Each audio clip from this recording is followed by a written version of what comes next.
Okay, good afternoon, everyone. This is Silmyi from Geeks Inc.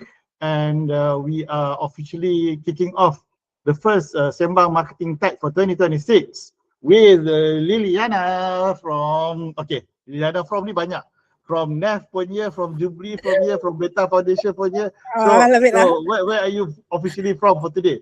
Today is Joobli Commerce. Okay, Joobli Commerce. Yeah, but I will be talking about the stuff that I do on the association side.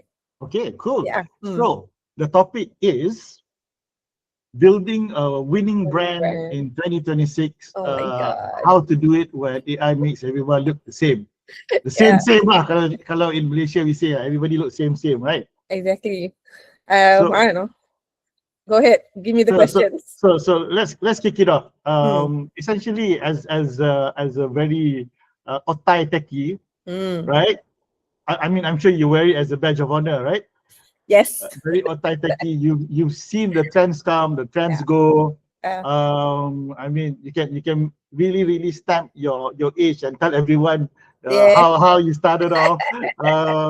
But even from a marketing point of view, I started doing branding before the age of social media, even before Facebook, when everything was still very much manual and very what do you call it? Above the line, below the line. Yeah, all that lah. Segala TL, OTA, TL, BTL. Now sekarang ni semua tak ada TL dah. Everything is a mix of all kinds, and now we're in the AI era. Sure. So maybe a very quick, what do you call it, context setting lah in terms of the work that you're doing right now. Okay. Both from your day-to-day job as CEO of Joobli, and I'm sure CTO of a few other companies as well, startups, etc. I'd like to get your take on the use of AI, particularly for marketing lah, since we're on Sembang Marketing Tech, right? Sure. And then we want to see how we can actually leverage on your experience in terms of how to use AI better lah, because it's a given that everybody's using AI. So let's start with that, right? Right. Everybody's by 2026, everybody's used it somehow or some in some manner or form. Yep. But what has been your experience over? Has it been 2 years, maybe coming to 2 years where it's been mainstream? Yes. Yeah. So let's just maybe I'll introduce myself a little bit, because I don't think I'm going to assume that everyone here knows me. Well, some of them should, but okay, go ahead. Yeah. So I'm Lily. I'm a founder of a company called Joobli Commerce. Joobli Commerce has been around since 2015, so about 10 years now. But I've been a serial entrepreneur. My entire life has been, working life, career has been around technology and the adoption of technology, whether it's from the government side or education side or company and startups. I help build platforms, I help build process, I help people get comfortable with technology and try to use technology in order to improve your daily lives, whether it's for work, for learning, or for business, right? So having said that, I am otai. This is where I nak mencela. Yes. Just to show how really otai you are. I remember you telling us a story. Right. You were in the room when they first set the strategy for MSc. Yes, I so was. Tell us about that. Yeah. So what happened was I was lucky enough when I graduated. My first job was actually in MIMOS, and in MIMOS, I was tasked to the National IT Council, and that department was largely involved in all the works for the launching, the DASA, the policy for MSc. And it was really, I consider myself very lucky to be so young at the time and to be in the same room as Anwar Ibrahim, as Tun Mahathir, and at the time Telecom, TNB, Ismail Ani Arop, and the greats, right? And they were talking about really changing the economy of Malaysia to focus more on information technology, moving away from manufacturing, because that's where the world will be, right? And this was in 1995, I believe. And so when you see policies made for the country, and they had outlook all the way to 30 years. At the time it was 2020. The vision was Vision It's 30 years 2020. now, Yeah, 2025 and yeah, yeah, 1995, yeah. 26, And even past 30 beyond that, years. Yeah. right. So it's nice to see where things are. And but I also have to say it took a longer time than expected. I remember by 1999, Americans were already using e-commerce, right? Amazon came out. It was an ugly website, but everybody, Yep. who wanted to order online, you can order from Amazon, right? Amazon Books. But for Malaysia, significant e-commerce only started in 2007, largely because of Facebook, and largely because um, anything earlier, people wouldn't trust what was on e-commerce stores. There was this case where this lady wanted to buy baju, ke apa dapat lesung batu. So, so there were a lot of distrust about e-commerce. But with social commerce, which is a new form of technology on top of the internet, people learn to trust to buy from one another, right? And then later, with the really largely because of Zalora, I don't know whether people still use Zalora or not, but largely because of Zalora, then Lazada and Shopee came in. That's when people really went into e-commerce and marketplaces, right? So if you ask me what have I seen, I was there on the launch day of the HTML 1.0. This was in school in 1994 or 1993, right? So so I've seen that technology and how, in the US, people took it very differently from in Malaysia. So in the US, the education board were all talking about how exciting it was to use the internet to teach Shakespeare, because in Shakespeare, there were a lot of things referenced, but you got to click some of the words in order to see the history or context of that particular word, right? But in Malaysia, when we were trying to teach HTML and the World Wide Web, all we got from school teachers was that we're going to watch a lot of porn. So well, they're not wrong. They're not wrong. But I was telling the teacher, well, kids only know porn if the teachers know porn. So it took a while to understand how to be comfortable with technology, and transparency, right? So then, of course, the next big thing was social media. Yeah. So This was social mid media, 2000s, yeah. So noughties lah, they before, say. so before that, whether it was commerce or government services, it was very I don't know who is behind it. So I just assume that I trust the service, right? Then with social media, I finally can put people, places, and that changed the way we do commerce, right? So people start talking about CRM. Marketing was far more targeted. We were talking about social graphics. Things like above the line no longer became relevant because that was just taboo in the radio and TV, and you hope that you get to the right psychographics or social graphics, right? And talk about vanity matrix, masa tu. It was all vanity matrix. Yeah. It was just about eyeballs, right? And assumed eyeballs.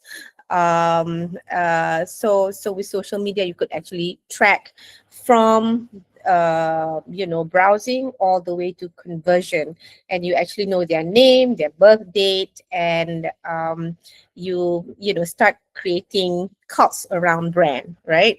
And then that's when influencer became powerful also, because these influencers have the capability to help market a brand powerfully. So now with AI, which is very interesting, now you wonder whether these influencers are real or How do the guys know, people watching, how do you know we're real?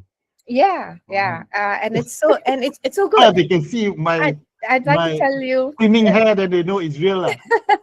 That's a story. One of the so last year I was doing project for MOE and we were distributing book vouchers, right? And there was one publisher, local publisher, who was very good at their sales, and he largely used TikTok to do sales and very targeted at the time, at the psychographic. And we were wondering, is this the CEO of the publishing company? When does does he have the time to do all of this TikTok videos? So I asked him, Arif, what's up with that? Who where do you find time to do all of this while running a multi-million-dollar company? Lily, I gotta tell you a secret. That ain't me. That's my avatar. And my marketing but team. you knew him personally and you couldn't tell the difference. Yeah, I couldn't. You couldn't. He thought it was real. So he was already using deepfake to do marketing, right? So now the question is, do we, is that honest? I think it's okay because he's just maximizing his the tools in order to maximize his time in order to bring sales to his company, right? But at the same time, when you use deep fake for, say, information, where do you draw the line, right? So now with AI, a lot of people say, oh, don't worry, you're not going to lose your job. Already people are losing jobs, right? Okay. Voiceovers. You no longer need, Yasmin Yusuf's voice because you can probably get some other voice for cheap, right? Or for free, right? No, but Yasmin Yusuf can license her voice. It's true. I think James Earl Jones, the Darth Vader, right? He state licensed his voice to use. Right. Yeah. But again, that's with permission, right? And how who holds the rights to this code that holds your voice, right? What if somebody who is not licensed stole the code and put it someplace else, and you're making money off Darth Vader's voice, right? In just 3 minutes, you've thrown in so many different issues and concepts about the ethics of it, the technology of it. I think, to go deep into ethics, we're not going to have the time today, but it's just that anything that feels wrong is going to be wrong. Just don't do it. You can't steal people's assets or steal people's image, steal people's voice. You can't do that. Don't lie, don't cheat. But when you talk about what's ethical between somebody using their own avatar versus somebody using an influencer, it's arguable. Because an influencer is paid. You know they're paid. So maybe it's ethical because you know they're paid. But that person is not lying. He's just replicating his own voice and image so that he can do more videos in a shorter time. Again, these things, the fact of the matter, the law hasn't caught up either. You talk to the IT lawyers, they're all still arguing the technicalities. And it's true, and there will be a tsunami of these things, as it is. When watching YouTube, there's a lot of content now clearly generated by AI, from script to voice to images, right? To translation. That's the translation. Also. So now, in your own voice and your mouth will match. You're talking Mandarin, you're talking Tamil, you're talking French or whatever it is. However, if you watch enough YouTube like I do, your question is going to ask is like, this sounds very computer generated. And even though the topic sounds interesting, I want to hear from the actual person. So I'm talking from the brand's point of view, right? You may want to try AI, but at the end of the day, do your consumers appreciate the fact that you're doing everything secara fake, right? Or, having actual warmth, actual effort, and having some flaws even in your, say, YouTube videos or whatever, actually make your customer feel more in touch with you, right? Thank you for at 17-minute mark, you already hit it straight at the nail. If people don't remember the whole Sembang that we have for the rest of the hour, remember this lah. It's about the human connection, human authenticity, human experience, human. We call it brand voice lah in branding terms, kan. But sebenarnya it's about your own, how real you are. So if you're fake, if you're the type yang trying to fake it till you make it ke apa ke, it will So come up lah, it will show up lah. I think the human psyche, at least the current human psyche, we still want authentic connection, right? In a world where everything is fake or potentially fake, people will be really looking for authenticity, right? So even more, brands have to be really honest with themselves and be honest with what they can offer. The fake it till you make it can only get you so far. There's been a lot of marketing tactics, in the past 10 years whereby make it big, make it viral, make it, bad PR is still good PR, but it will only last during that one short spurt. And there's no way you can maintain that kind of hype, right, forever. And just like people who maintain a hype for so long, influencers who try to, maintain a hype for so long, it gets to them, right? There will be cracks in their performance. There will be crack in their story, and then the world is also very cruel to people who lie too long because they will just take you down also, right? So if you're looking for short term, go ahead. I just want to make a quick buck, right? To sell this cat food, I don't know, right? Then go ahead, make your first millions and worry about it something else. So I call it fast product, right? But if you're looking for something that, if you're trying to leave a legacy and you're trying to, build a brand over time, I think authenticity is going to be the most important thing that a brand needs to focus on at the end of the day, you know. So yeah, but it is going to be very challenging because I think the world will be very, very loud.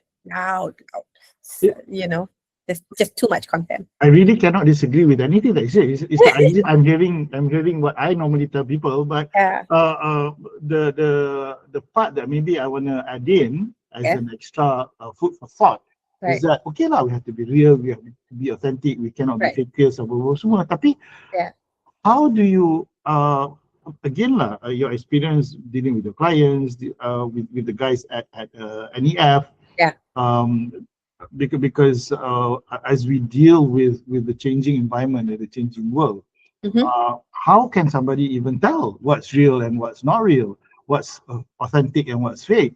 So this is the part where talking about long-term brand building, you really need to persevere. Sure. Because kalau you lalang tukar ikut trend, you say you're authentic, but your authentic was different from before. The January 2026 dengan December 2025, two different versions of authentic. Macam mana kan? So I mentor a lot of founders, a lot of founders. One of the hardest stuff to discuss with founders is for them to admit their insecurities, right? There's a lot of people in the end, they admit to feeling like an imposter syndrome. I was put into this situation, not Take that, it not till you make it lah. We hear that phrase so many times. Correct. So at some point, one thing about being a founder of any business, you do question your own abilities, right? It's okay to question, but then behind you, there's a lot of people probably working for you.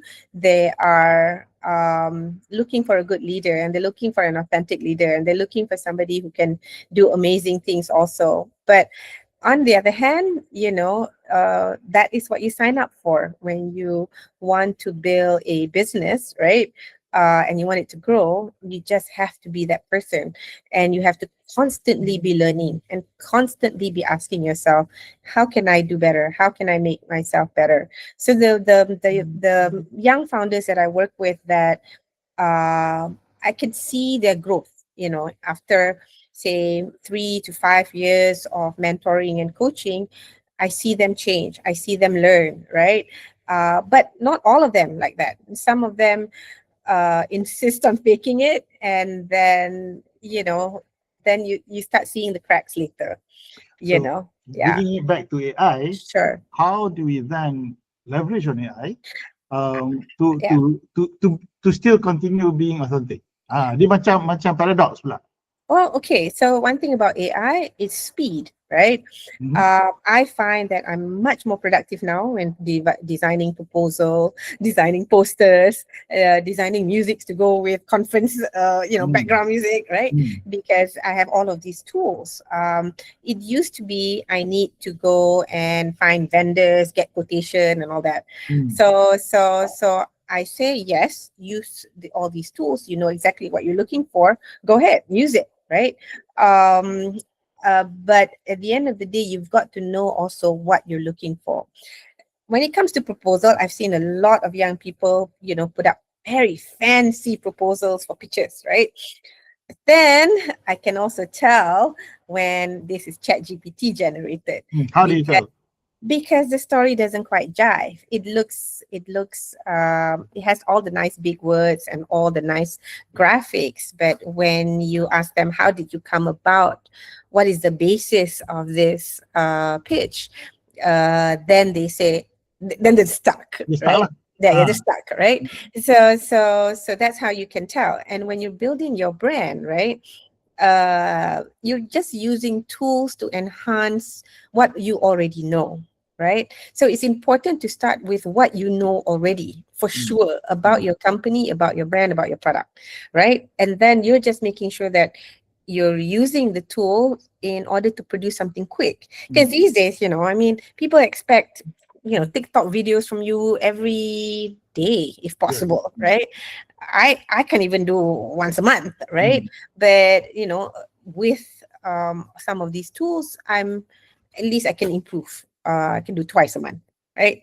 That's the big, the most obvious and the biggest advantage. Well, not really the biggest now, but the most obvious advantage is the speed of execution, the smoothness, the ability to execute. But don't believe on the shit that ChatGPT or all of these generative AI does for you. You have to check and recheck. Yeah, even in the script. So if you start looking for a script for a 30-second clip or for a product, right, and unless you've trained the AI to really know your business, your product, your tone and voice, right, they may not get it right. So you don't assume just cut and paste and then put it into the memory issue, it has been discussed quite a fair bit lah, because I mean they if you use the same account regularly enough, long enough, they do tend to pick up this stuff from memory.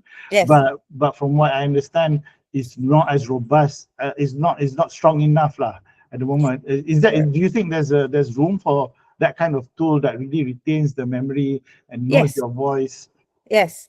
The thing is, let me tell you, training your chat GPTs and training your Claude or whatever, there are ways and the correct prompt engineering for you to do that. Let me give you an example. My business partner, Aslinda Rasib, who is a bigger geek than me, right? She's trained her chat GPT so well, right, that at one point ChatGPT started calling her Kat Linda. The thing is, everyone knows that if you're close to Linda, you start calling her Kat Linda. The fact that ChatGPT decided to call her Kat Linda one day, there must have been something in which she trained up the GPT that knows exactly what she's looking for. So she actually went for training from, I think, one of these online courses on how to actually train up, or they do proper prompt engineering for your business. Okay, for one, I'm not sure whether it's a good idea for you to do this training about your company and products on a shared GPT. For example, on Claude or ChatGPT, because it will go to the nether, right? It's probably safer for you to install, say, DeepSeek, or I don't know, Gemini, whatever, in your local cloud or local, so that whatever I don't know, about But your. would you need to be a bit of a geek to be able to put this together then? Actually, no. I mean, Hmm? follow the instructions. You can install it on your own. The Yeah. the instructions are clear enough. There's enough YouTube video for you to safely install it, right? But at least it's, you retain your company secrets and your company Mm, secret sauce in it, mm, right? mm, mm, mm. And after you've done the proper style of prompt engineering, after a while, the AI kind of understand, and it becomes your own personal, what do you call it? Tony Stark's AI. Jarvis. Jarvis, yeah, it Mm, becomes your personal Jarvis. So these days, when Linda tells her GPT to do something, it's just a single sentence, and they get it mm. exactly the way All right. Linda would want to do it, right? Okay. Okay. So that's how, if you want to up your game a little bit in terms of your GPT and how it responds, go ahead. But it does start with helpful GPT with constructs and whatnot in Mm, text. But if you want to produce videos or, long form, short form, images, right? You got to take that and put it into some other tool. So if you talk to people like Warren Leong, I think formerly from 123RF, they've checked out things like Mid Journey, Banana, whatever. There's so many tools out there, but really it is in the how well you craft your request for it to come out to exactly. Otherwise, you waste a lot of money mm. because Yalah, they might not the get wrong, tokens kan. and then I've got to pay some more token to get Yeah, it yeah. right, and then it's not. Then they fix part A, but they Mm, messed up part B. And I mm, didn't want part B to be changed, right? So I think with AI, my advice is if you craft it well the first time, you will get it right the first time. But if you have to start tweaking, and then you've got to start watching your wallet lah, how mm. much you want, I right? mean, I'm just thinking about how Linda uses. What does she use? Claude. So she used a combination. She does still use ChatGPT. She uses Claude. She uses Gamma, Mm. and she's constantly trying new tools. Okay. But the tool that she usually use for to is Claude and ChatGPT. Yeah. I guess I But need to be nicer to my yeah, Claude because yeah. they never call me abang also. Yeah, so I scold them a lot. I garang kot dengan yeah. my AI. So one of the stuff that was in that lesson was you ask, say, ChatGPT to find out, say, it's like search yourself, right? Say, who is Lilyana Abdul Latif, Mm, right? mm, And it will scout. And then it's like, okay, I want you to write a half a page introduction of Lilyana, but in this particular tone or in this particular aspect. And then after they've responded, then you ask ChatGPT, how sure are you of your answer? yeah, So I do so that all the you time. so you go meta with it, Yeah, right? just Then tanya sure lah. Lepas yeah, tu dia backtrack. Oh, backtrack. correct. Betul tak? So in Linda's case, these days when she asked a question, right? Her GPT immediately gives justification why they think they are Sampai dah right. tahu lah kan. Okay, Yeah, okay. I think yeah, one of the use cases that we've been exploring a lot more nowadays right, is not just on the creative part, but also on the analytics. right, We found it super useful because it can right, pass through data. We've been running the turbocharge cyberview program for the right, past 7-8 months, and then right, we've covered about 60 plus already. And when we hit the last exercise, analytics, that's where suddenly mind blown. You tengok yeah, how we just did one session yesterday, 2 days ago. All we did was put in the URL of mhm, we tried it on ourselves just to do yeah, show and yeah, tell. We right, put in our URL for our LinkedIn. yeah, We put in the URL for our Google Business Profile. right, Itu je. And then we ask them to do analytics of our social media yeah. activity, our website activity. And how Ambil detailed they go. very Yeah, detailed, and what was good also was right, very actionable insight. So you right, said they even recommended what was it? The three keywords. Start something, yeah, yeah, stop something, and right, continue something. So they right, break it down into very right, actionable insights. right, So this is where I think for 2026, if indeed there's one thing that people want to start doing really, because yeah, the creative part, everybody's been experimenting pretty yeah, much lah, kan? right, Because it's right. fun, kan? Yeah. But the analytics though, this is where you get really start Right. making some more impactful changes to how you do your marketing based on Exactly. the data that you are pushing for Right. the LLMs to analyze. Right. So how many people in the class right now So that are I entrepreneurs? I guess a whole bunch of them lah. Can I think we've gone through about half an hour. Cepat. Um, so I'm happy to open the audience to Yeah, questions. yeah, If you yeah, guys want to ask questions, you can either switch on your camera and ask yeah. away, or Betul. maybe even put it in the chat. Tapi Yeah, sambil yeah, bertunggu tu, let me just quickly, yeah. you prepare untuk tanya you sebagai Presiden NEF, Sebagai presiden apakah ya. the outlook of AI in Malaysia? I know interested juga Oh, nak tahu. it was very interesting.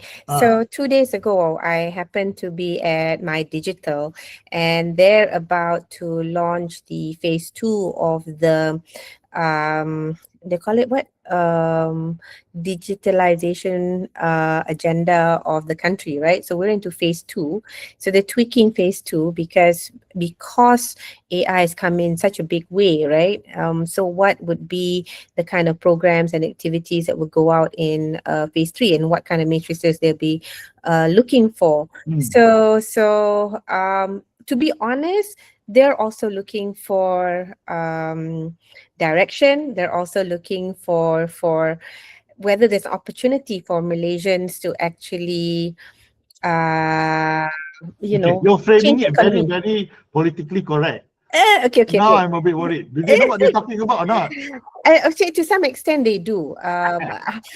Okay, but I guess one of this is the key takeaways that I realized is that a lot of the digitalization that's happening is only in Federal Klang Valley, okay, or the Yes, major cities like yes, Penang and JB. yes. Everywhere else is left behind. So if anyone is doing work in digitalization, whatever, start looking at the state. And just the suburbs around a lot of the major cities in the country really need a lot of help. Hmm. So the next phase is that's looking for opportunity is really to not widen the digitalization gap even more, but you try to work hard to make sure that people at least is on par or coming up to what's happening in federal. And I'm pretty sure everyone here is feeling how tough it is to compete in Klang Valley, because everyone's trying to sell to each other, right? We're Okay, forgetting that my digital um is the one that's infra, right? my digital is the implementing agencies that are Hmm. looking at overall government and private sector programs in order to enhance digitalization in the Hmm. country. Hmm. One of their major focus is actually now e-government services. Hmm. Okay, so they realize there are flaws in digital ID. Hmm. They know that they can do better, but they're not saying that they're the one with all of the answers. Hmm. So I think there's a lot of opportunity for private sector, knowledgeable people, experienced people to come in and do a partnership with the government to do that. Number two, I've also learned from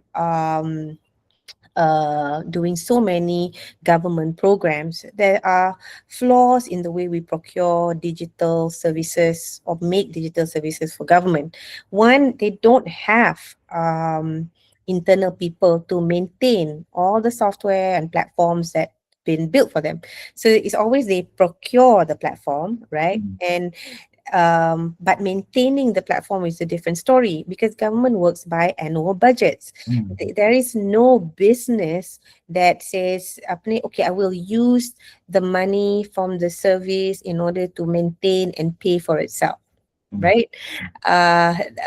Whatever money they earn, they probably have to give back, whatever lah. So what I learned is that there's a lot of government services in Malaysia that will probably work better if there's a private sector partnership. The private sector agrees to build, Hmm. right?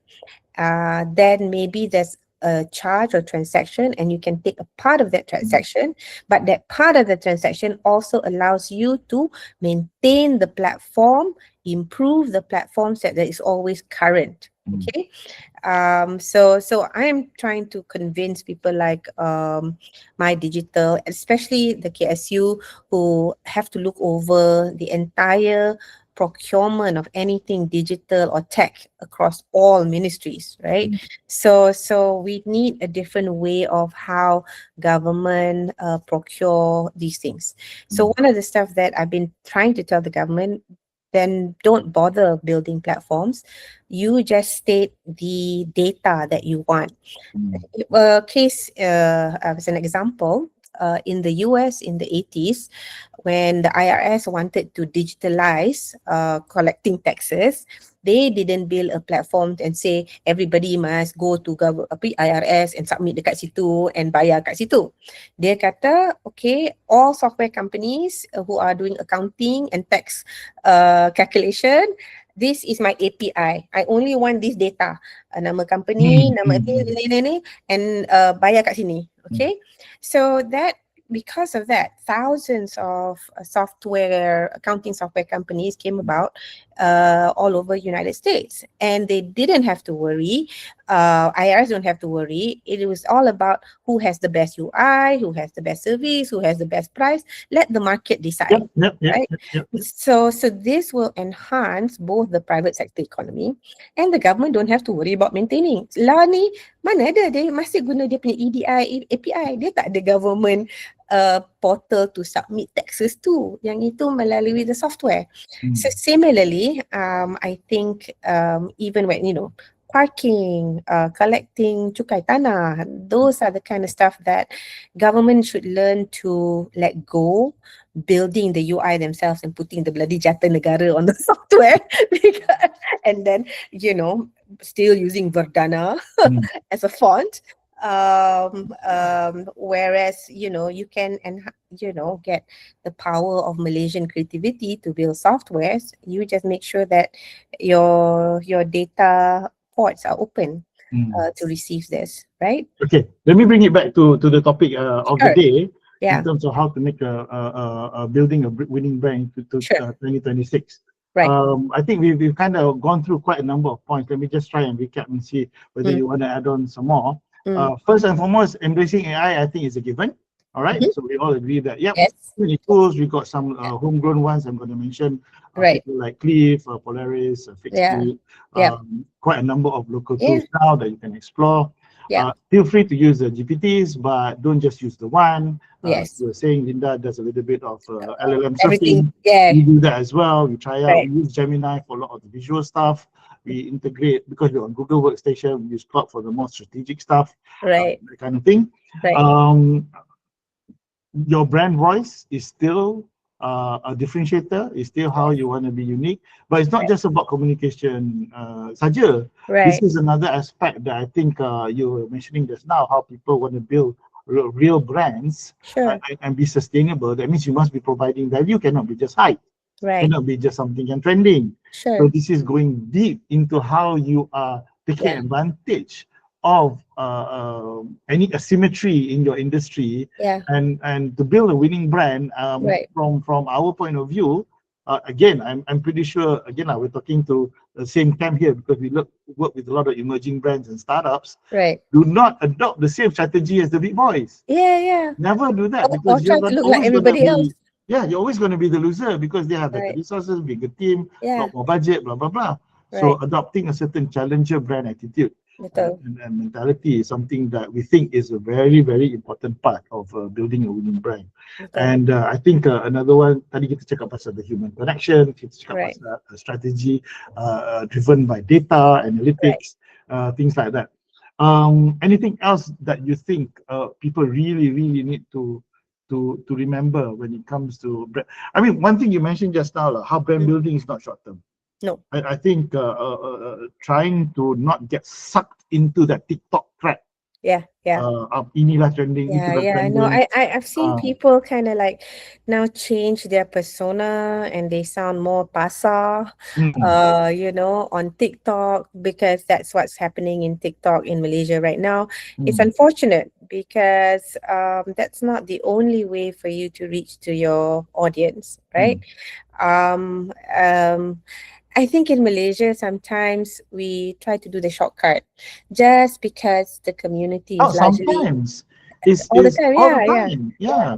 And just because again I hate to say it, the Melayu crowd wants to see it a certain way, we Mm, all adopt it the certain way.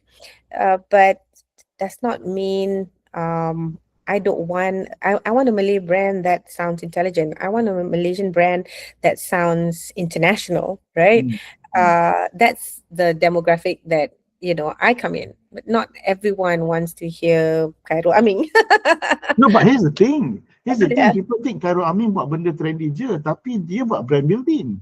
Yes, that's He right. has set up his Correct. fundamentals from the very Correct. beginning. Correct. Correct. He's not an overnight It's success. true. It's true. And I think I've spoken to even oh my God, what's Dato Vida? Mm, So Dato Vida, you might call her crazy, but it's clearly on purpose. She decoupled the brand from herself, right? Dato Vida, from the Q Putih. Q mm, Putih has their own brand and voice, doesn't require her to go crazy, right? And people continue to buy it.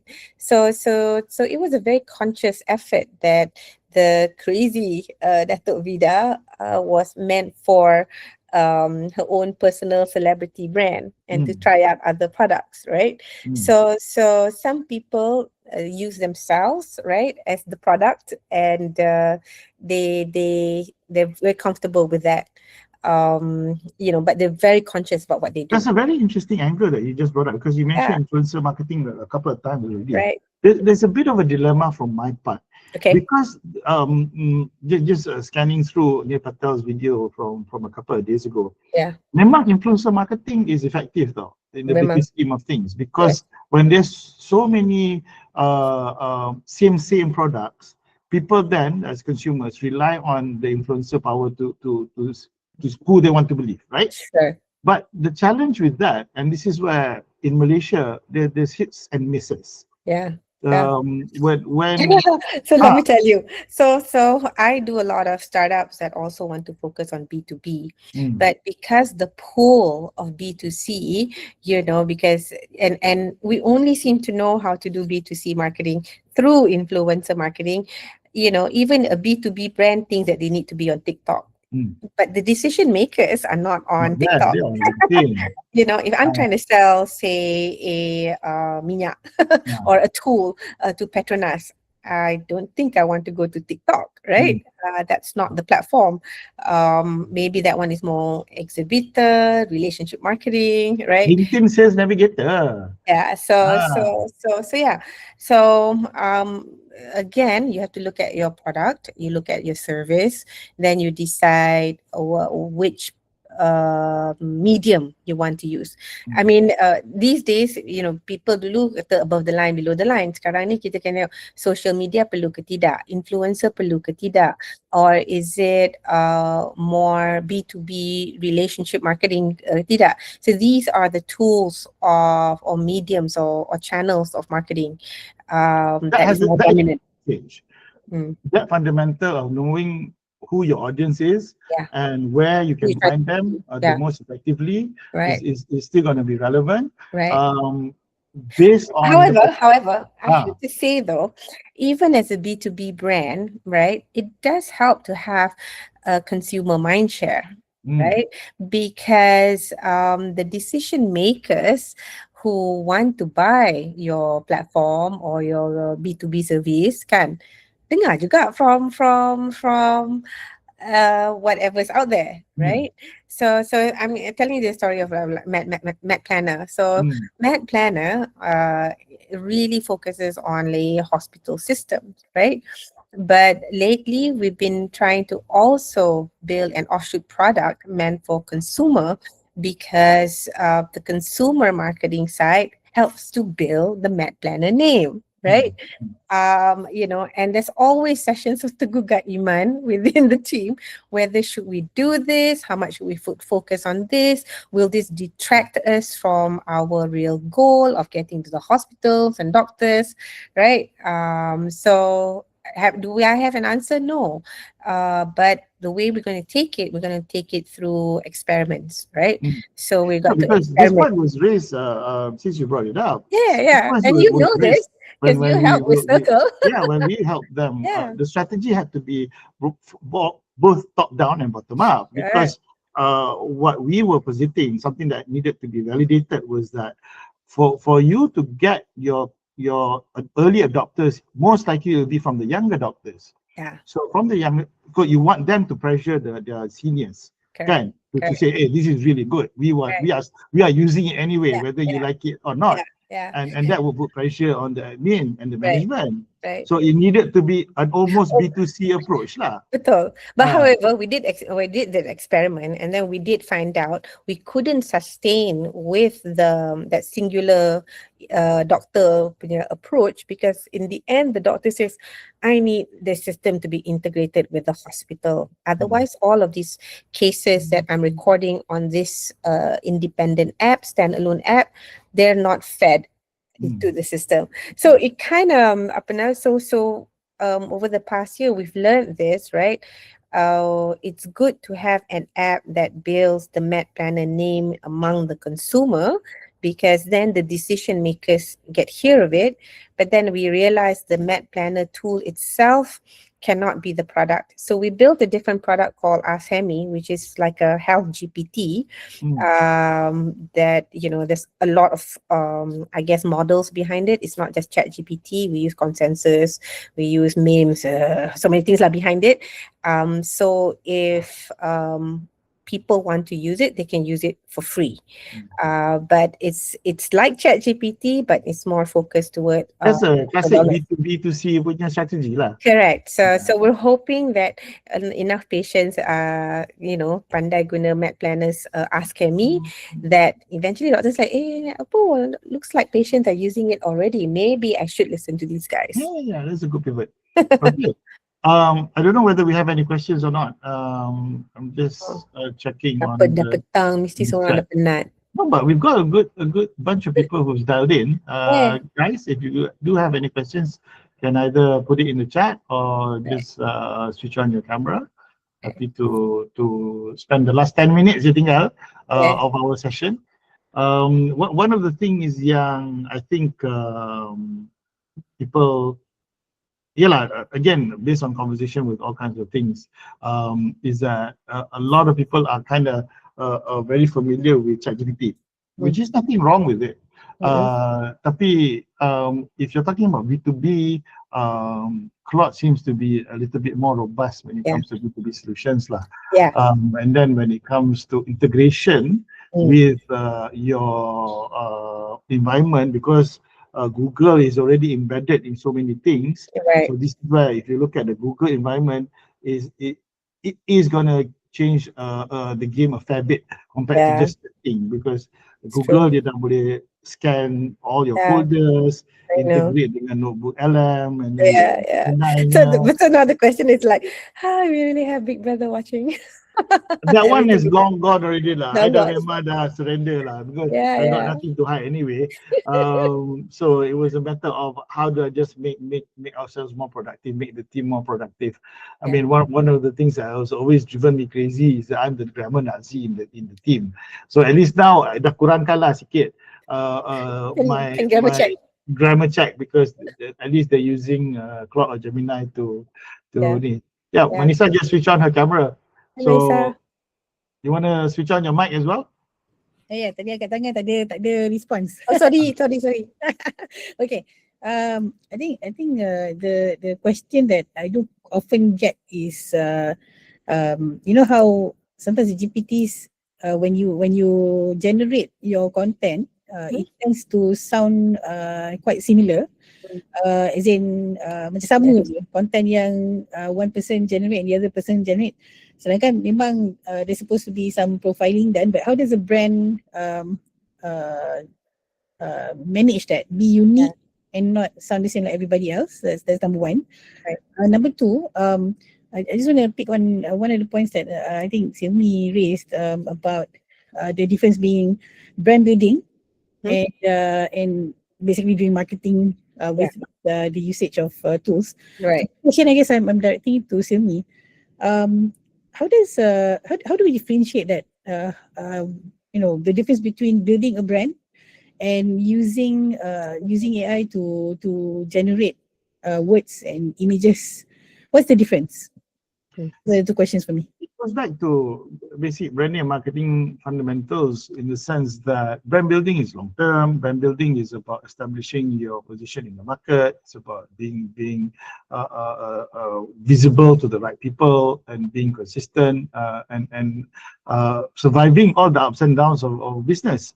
Whereas marketing is the activity of reaching out to customers, converting them from converting them to sales, converting them from customers to repeat customers to community. That's another big tip about 2026 is that building your community is going to be a very big differentiator. Because when everybody has the same level of execution, that is about relationship. It's about connectivity. We're selling our, getting people to sign up to Ask Me by joining pickleball sessions. And the physical and digital has to collide somehow, because people now when everything is digital, people crave some physical connection, and I think that is still gonna go on, and the tools you gotta use because everything is so fast. You need to execute, even if it's B2B. And I guess it's also at least once a week. Important for most companies to actually put a lot of thought on your brand, because I've come through a lot of times where we immediately try to do the marketing, but then it becomes very haphazard. It becomes very what do you call it, multiple personalities. Dia macam kita pun juga lah. Yeah. When we don't have branding is the context. Correct. So otherwise your marketing looks very disjointed from one campaign to another. You have a tendency to change so much, and if you're doing your marketing already like that, and you're flipping and you're changing too much, right? After a while, that the brand is less clear. So I'm always even trying to guide right now Matt Planner, right? How do we on one hand, don't jump too much immediately into the marketing if you're not ready with that brand voice or that brand identity. Yeah. I'm gonna repeat this. I love the analogy that brand building and marketing is just like how you use AI. Sebab kalau you don't have your brand voice, your brand identity, it's like having to repeat all the information in your prompt again and again and again. It's macam trying to target customers yang amnesia. They never remember you, and you have to keep repeating. Whereas if you already establish your brand, then the context is always there, and you're building momentum.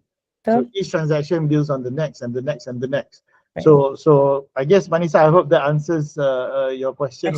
And this is not going to change this. In fact, it's even more amplified because of AI. So, but AI makes everybody execute faster. Tapi if you're doing the wrong thing, you're just doing the wrong thing faster. Yes, and more. And amplified and more. And then there's the other question about how do you stay unique without sounding the same? How do you avoid, lots of research, I think. I think it has to do with what you actually offer juga. Yeah. Boleh cakap je macam bunyi gempak, tapi last the experience you have to be unique and authentic in the brand experience as well. That's more important because that's why we prepare back. Actually that point, and I find that there's a terus join stage terus. Okay, something that I find happening quite often is that when we talk about branding, okay, some people they think that branding ni communications je, right? But actually branding is a lot to do with everything. Because for example, like if you want to take a certain position, it's not just about updating your posters and then rolling out a social media campaign. It's how do you align the things that that you Yeah. actually do in Yeah. order to take the position that you say you want to take, and addressing all the operational stuff as well. Right. Yeah, so I just had to get that out there. Yeah. People need to be I mean, clear. so under NEF we're doing this conference right on the 17th of January. It's a brand new product under NEF. We're calling it NEF Impact Tech, right? So it's a conference focusing on technologies that make impact, right? So people say, yeah, it's a conference, just put a bunch of people together, but I took it very differently. I had to think about the reason why NEF Impact Tech, right? What is the format? If it's going to be once or twice a year, right? um what's the style here, what's the purpose, right? So it took me a while to actually form that. On the outside people think it looks so easy, but it's not. There's a lot of thought about People like NEF. this. Dia tak pernah buat conference lah. I mean, so when we create NEF Impact Tech, so it was very clear. We wanted to have at least 2 or 3 specialized verticals. So this time the vertical is green tech and social enterprise. Maybe next time could And be AI. The one no. So AI is the horizontal underlying. tech. Okay. Yeah, the underlying, right? So the way Impact Tech is going to work, there will always be some kind of underlying technology, and then there will be vertical industries in using that technology, right? So we want to target people who are seeking new ideas, new problems to solve. Come meet people who are actually in this business. When I pitched to, say, my NEF and Satu Creative to come up with the program, I said, I want to look for people who are not necessarily building the technology. They are in that business and they are looking for technologies, right? So I think Datuk Shah from Malaysian Forest Fund, he's going to talk about the hope of digitalization, digital twinning of our forests, so that, I need technologies to come in and tell me how should I create a digital twin of my the rainforest of Malaysia. I have data where I'm tracking tigers, I'm tracking flora and fauna. Is there a way? So he's going to talk about issues, and I want technologies to come in and listen to this problem, because half the time when I meet tech entrepreneurs, it's like, oh, they all got their own like problem statement, but they're not real problem statements. This what they thought in their head, right? But these are people with real issues, and then I'm hoping technologies will come. So the AI part for next week, we're going to do the 2 parts. One part would be people who use AI, like what we're discussing here today, for their business, for productivity, and then the other half will be makers of AI. So we've got people like Tech, Karim Herkes from MGRC, who's the grandfather of AI. While we're all think that AI is new, do you know our smart tech technology have neural network AI behind it? This guy has built AI for DNA sequencing, and it's been used for 10-15 years, but we never heard of him. Yalah. Sebab dia tak ada VC funds of billions. They didn't use a lot of grants, right? They are a Berhad company, but a lot of their business is actually outside because Malaysians didn't know how to use them. But I was in his lab one time. It was very interesting. He had a AI chip placed into a teddy bear. You can put that teddy bear in any household. If the household speaks Chinese, it learns to speak Chinese. If it's in a Tamil house, it learns to speak Tamil house. So it learns with the child, right? So do you know this is made in Malaysia? We did it. So I want to be able to highlight Karim Herkes' work. Cool. Yeah, we look forward to the conference as well. We managed to maintain our audience attention, hopefully, so far. Nobody's left yet, I hope.